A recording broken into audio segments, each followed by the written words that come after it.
Hey everybody, Rex Bear Leak Project. Would you just look at it? Who's that guy? Oh yeah, Diamond from Oppenheimer Ranch. We are in history right here. What you're looking at, and I've got Diamond that's going to share this information with us because he is the geologist and the paleontologist. Cataclysmic events that are estimated to be what, maybe 6 to 12,000 years ago that created a lot of this landscape, right? Yeah, I agree. Talk to us about it. Well, Just interesting weathering. And oh, this right here, this looks like these plasma discharges, Diamond. Some lightning bolts coming down right there underneath some livestock that's been etched in to the rock. You can see some more that you can replicate on Diamond's shirt. The Perot experiments right there, right there.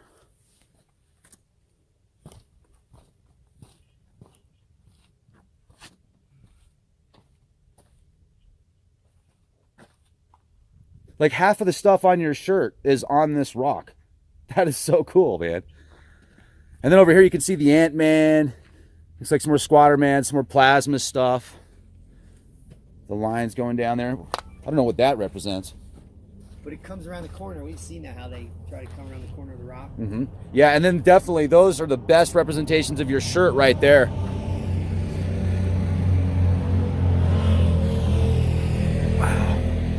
So, Diamond, do you remember when you were explaining to me yesterday about how you feel a lot of these gods that are depicted throughout the world were actually events in space, like electrical bolts and stuff like that? And you were talking about how you thought that the bird that came off the head, people would be seeing that in the heavens and like going, wow, and they're writing it down and stuff like that. I think that was a really interesting explanation of that hypothesis, man. That was really cool. And we can even see the bird, their bird, coming out of his head. Yeah, and look, and you can tell it's not a dude because he's got like this plasma bolt coming out of him. See that? And he's huge. He's the biggest guy there. And this isn't now. We now see that the birthing stone, look, there's a little, what is that, a big schlong on that guy? No, that's probably a mini thing that they were seeing between his legs. So it was growing out of his legs and then it got real big once. Well, and then remember yesterday I said, imagine if they were seeing these events take place and like, for example, the birthing scene here. So they're seeing these lightning bolts and this huge stuff in the heavens. They think it's a god. And then all of a sudden it births a planet. What if that's how planets are made? I just thought that was an interesting. They're shot out of stars. That is the current hypothesis that we're using. So basically what I'm saying, wow, hey.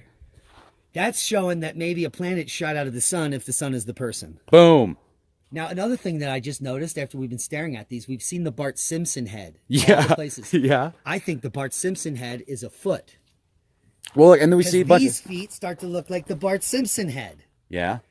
And then the And six the toes. six-toed feet is probably not toes at all. They're probably plasma stringers off the head of Bart Simpson. Well, but I mean, so look at, that's definitely not a foot. The middle one, that's more like the Bart Simpson head because it has a pattern in the middle. yeah. Maybe with the eyeballs above. And then that looks more like a foot down low. Yeah, those are definitely feet though. Yeah, I agree. On the left, the Yeah, solid those ones are feet. These I don't think are feet. No, I do But not they're feel those are using feet outline. It's to describe something they can see. Just like they're using people to describe things in the heaven. it's like microcosm, macrocosm, as above, so below. It's amazing in this fractal reality that we're in how things kind of mimic. It's incredible. So now another thing I was thinking is that these are more pictographs of human-shaped Yeah. objects. Let's slowly walk around the backside here to the other end of this, and you'll see... Like a lot of keep it- stuff that you see on your shirt. Yeah, you see these stick figures. We saw these yesterday. Yep. Triangles. Yep. I believe these are the same thing that we just saw on the other side. Those guys. Okay. And different versions of what they witnessed. At a So different look, time. this is the dragon emblem, right? Okay. The plasma. And then The it goes plasma. to the event they're looking at. Now, we're facing due south here. So that means if we turn around, they would be seeing this right over the cliff here. This is north. So Yeah. as the sun set, this would show up. And this is a version of it with 2 legs and a head. And then there's a version of it with turned up feet and no head. Mm-hmm. And then there's a 1-foot version with a tiny head. Yeah. That's- Yeah, and I wonder what the 4-toe emblem, what that represents right there. Yeah. Because that looks like it's about the same time. And we had feet over there in between the plasma discharges. So, and you know what would be interesting is what if these like they were seeing feet at the foot of the god in the heavens that is lightning bolts and electricity and plasma and all that stuff. That was Bart Simpson's head. Yeah. And they're seeing this, man, because they can't all be writing the same thing. Exactly. Now you did bring up a neat point though at one time, for those that are preparing for catastrophes and maybe that are collectors, and you've got some Mickey Mantle baseball card, and then 10,000 years from now they find a bunch of basketball cards or baseball cards, and then they might think, hey, were those gods? And I don't know, it's interesting to think about. But another thing too that I was talking to Diamond about yesterday, when you look at some of the artwork that's in Egypt and the Aztecs and the Mayans, they were very good with art. Birdhead. See it? Oh yeah, Birdhead. There it is. It's coming out.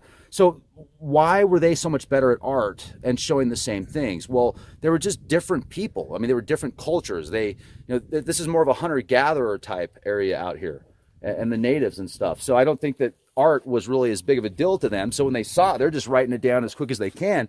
But you've got different tribes and different areas in the Four Corners where you've got these petroglyphs that look so similar. It does make you think that they were seeing the same things. And they had different artistic skills. There's another Ajiji right there. Yep, there it is. Yeah, and like you said, man, what if that is the sun birthing a planet, and then you've got all these like asteroids or comets and stuff around it, all the debris. There's the debris trail. Yeah, is this a comet falling out of the sun onto Earth, killing the footprint? Looks like it, doesn't it? And it looks like shattered. And it's connected to that dude where the bird's coming out. The other side. So it's like showing what happened. It's showing what they're seeing. Their TV, their big screen, was the sky. And here's a version of Jacob's Ladder that's got like a goat on top. I've never seen a goat on top of. Yeah. Wow. This is incredible. And notice the one on the left clearly has 4 tails, the small one. And this one has clearly 5 tails. That wasn't a mistake. That's what they saw. Yeah. And this has antenna, like the ant people we see. And that has a goat. The antenna are connected. Remember we saw the antenna had a laser beam between them? Straight across. So in here they saw a goat in between the antenna. The other place they just saw a line. And they didn't see the millipede. They saw just a straight outline. Well, this changes. So with the Peratt work, we know that it can go from this Jacob's Ladder looking thing to the stick and stone man, which we don't have a picture of here, but it looks like this guy. So it can go between that human-like figure, and then the central dark part here would then, if it were to get higher resolution, would look like this. Huh.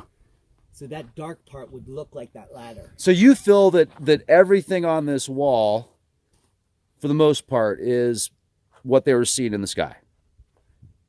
And they added some story to it, like they put in some animals and footprints to explain what it all meant.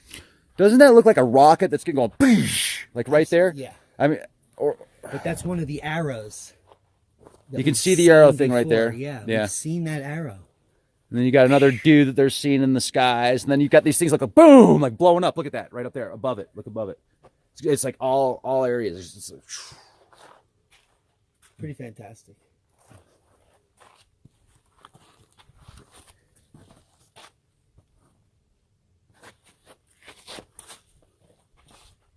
looks like a Knights, no, maybe not. I was going to say a Knights Templar cross, but that looks like it's the same era. So that, and it's got the little feet on it. Yeah, and we've seen the upside down airplane, the Thunderbird there too before. Yep. A lot of those around here. There's another foot that's connected to the lines. Connected to the line that's connected to the Iron Cross with the tail. And then you've got the plasma bolt that almost has the lion head. Looks like a Lial the Bayoff.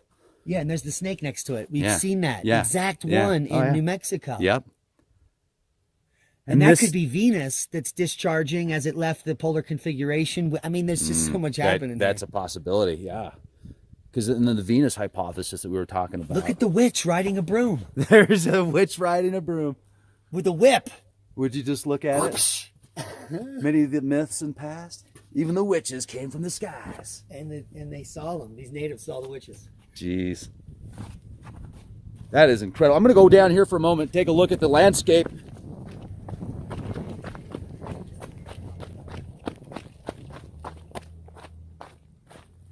Look at this, folks.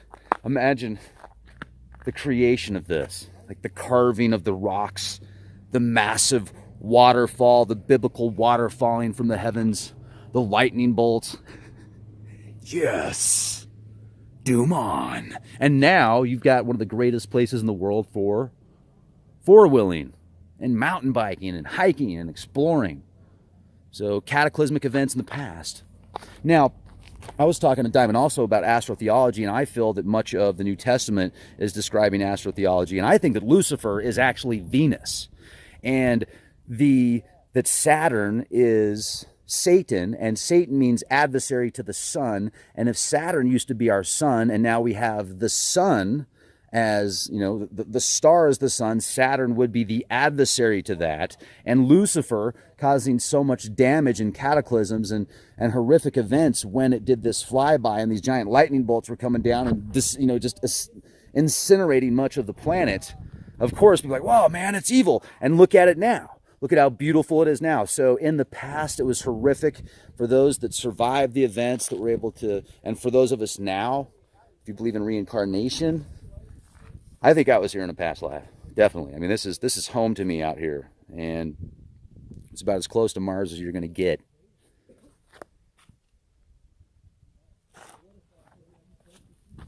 I'm going to go back up to what these guys are talking about. Were you saying something about the Greek alphabet, Diamond? There's just an emblem here that's clearly could be language, and there's no language here, right? But that looks like the epsilon, or with the U and the dots. I mean, then that's clearly symbolic. What? That looks like the top of an Ankh. Yeah. And maybe this form is the form of the Ankh. It actually was devolved into an Ankh.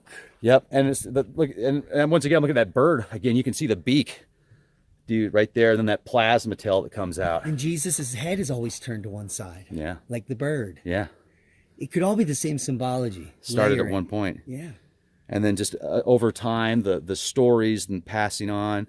Okay, well, we need to have a story to tell the next generation so we can remember it. So use certain archetypes and characters and symbols to Maybe Bart Simpson's head is the crown. That's the king's crown. In the flames. And now they mock us with Simpsons King. and pre-programming and all that crap. Yeah. That's wild, man. We're in the Matrix. You gotta love it. Oh my God. And the more we look at it, the more the story becomes more obvious. Yeah. Because clearly we're looking at Egyptian. This is the Egyptians didn't come here and talk to these people, but these people are drawing the same Egyptian symbology.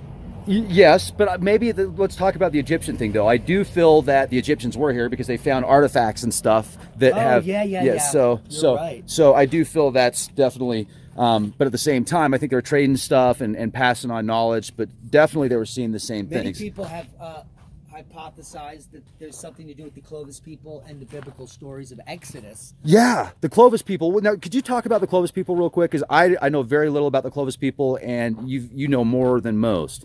Well, the oldest people that are alive, this is antediluvian, before the flood. Okay. There's two major groups that were clearly geniuses, much smarter than any other group after them, including all the Native American cultures and all of their spear points. So we begin about 34,000 to 50,000 years ago, starting with the European caves and the Solutrean people, they name them. Now, the Solutrean people turns out to be probably the same as the Clovis. Solutrean through Clovis, from 50,000 to the event, 12.9, there was an advanced culture that by the time 12.9 hit, they were making these deep fluted projectile points that are unreplicable today. I mean, the craftsmanship is unimaginable. Some of the points were 6 inches and only measured 3 millimeters. We couldn't even do it with a laser printer. So they don't know how they made these points, first of all. And then they disappeared at 12.9. So if the old glyphs we're looking at are the original story, and the pyramids and Sacsayhuaman and the people with no language, these are the people. The only people we know on Earth are the Solutrean and the Clovis. So who's building the structures? Who made who? So maybe the Solutrean and the Clovis are what we're looking for. Now, and the irony is that all of those civilizations are now under 400 feet of water. So it's impossible to do any excavation. 90% of all the population would be under 400 feet of water where no archaeology can be done. It's too deep. It's right in the impossible zone. You got the decompression dive. You can't get out. You just can't go there. It's very convenient that all of our recent history that was destroyed is buried under a perfect amount of seawater. Yeah. Oh, yeah. The only thing that's left above it are these big megalithic things. But we all know today that we have big megalithic structures on countries, but where is 90% of our own living? Mm-hmm. Right. Right by the ocean. So if we raise sea level 400 feet, there's not going to be much evidence. And then we have a huge solar explosion, below 1,000-mile-an-hour winds across the earth. You'll probably erase 99% of all of humanity. We wouldn't really, and then wait a few thousand years for Mother Nature to take over, and there'd be nothing left. Wow. It's amazing that just looking at this landscape and the vastness of this area and what created it and how quickly, it's mind-blowing. And the water erosion. So we were talking about that. Like, look at those vertical erosion lines over here. Mm-hmm. Those are identical to the water erosion in the Sphinx enclosure that Robert Schoch proves that the Sphinx has got to be over 10, 12,000 years old. And now we're sitting in the middle of the desert in the Four Corners where there's huge water erosion at the top of a mesa. And it doesn't rain here. It would have to rain continuously for years to get those rivulets. So at some point recently, the Sphinx got wet the same time this valley got wet and started this major erosion.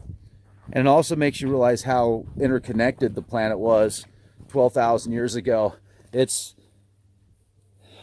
as if everything we've been taught in modern school or in your modern academia has been a lie. So why? The question is why? Why do they lie to us about our past? Why do they lie to us about what creates these incredible geographical structures? Is it because they don't know, or is it because they're trying to hide something from us? And what if they just don't want us to know because they know about some kind of reset or some type of cycle that's every X amount of years that acts as almost a reset for civilization? Do you kind of think that? Yeah, because what I can see here is 6 of these rocks that are probably 3,000 tons each. Okay. Just sitting around here. If these start falling from the sky, like they did here recently, I think the population would go insane. Yeah. So now if the government said that maybe in a few decades, rocks this size may be falling from the sky, I don't think people would react well. Yeah. I mean, if the power goes off for 4 days in Venezuela, people start eating their pets. Jeez. So I'm sure if you just got a bunch of smart people and sat them down and said, what happens if we tell them? And then they're like, we can't tell them. There is the number one national security is we can't tell them. Because no one would be going to work. Would they? Society would be completely different. And they have to control the narrative. And then by controlling the narrative, not only do they keep us busy, but also they can build their resources that they need to make it to the next level, to make it through the cycle. Why not? I mean, geez, you have that much power, that much control. You own these corporations that literally are there. Oh, yeah, you want to come see what's here? We'll show you the past. But it's controlled past. It's controlled history. The narrative, they have to control it. It's like this power trip for them. It's unbelievable. I can understand not wanting to freak out the population. I totally get it. You have to have some control. But where's the balance? Where is it by leaving these little relics here for us? I guess if you want to find it, you can, because we're finding it. This didn't cost that much money to come out here and explore this area. And it's the time, it's the time to gather the information. So I think that they're giving us an opportunity to learn about it right now, because even these articles that I read, that white paper that was talking about that scientific white paper talking about these solar events, these proton events, where they're doing these core samples and they're finding these new events that they didn't know about before because they're just doing different testing. What's the AD event? 770 AD. AD. That's when this is from. So this is dated at 500 AD. That's what the date is. So they're off by 200 years. So now we have the proof that they witnessed this plasma discharge. The paper just came out. When is it? Came out just a few days ago. 770. That's the solar proton event at 77 AD, right there. And they said it was the worst one ever.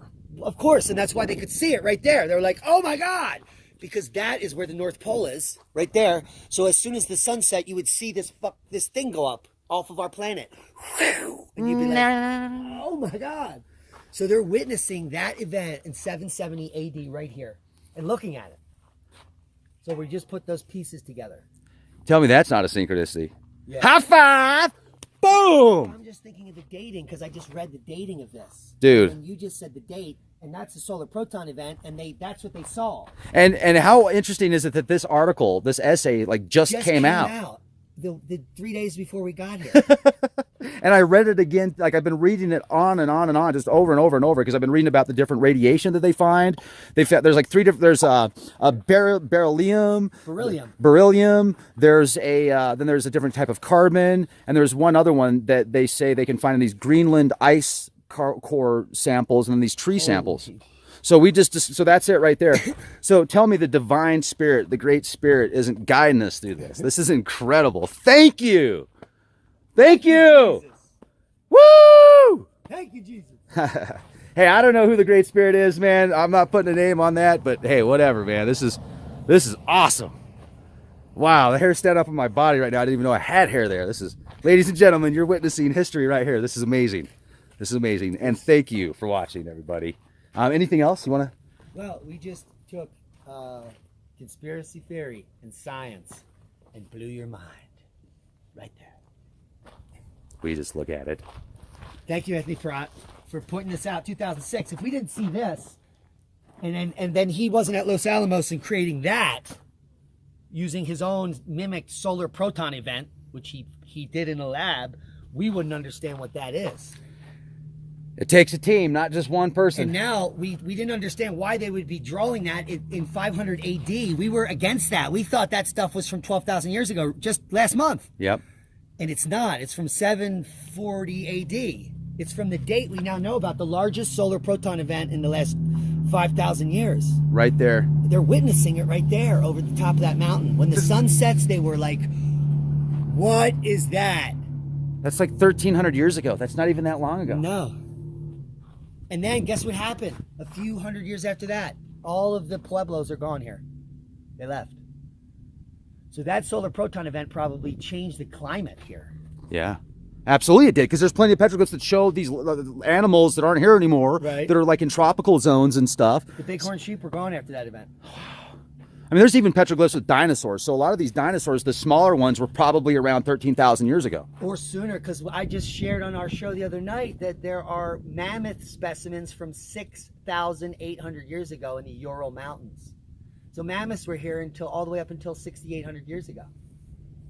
And how many people believe that? No one. Dan the man, would you film us? I got to get in on this real quick. No blood, baby. I got to smile. I mean, this is like a moment. There we go. No, this is awesome though. Dude, right here. This is shared in knowledge and stone, and we have an opportunity to see this. I just feel so blessed, man. This is awesome. Thanks for coming here with me, Diamond. This is great, man. Appreciate it. Thanks for inviting me. Cheers. Be excellent to each other. Be the change you want to see.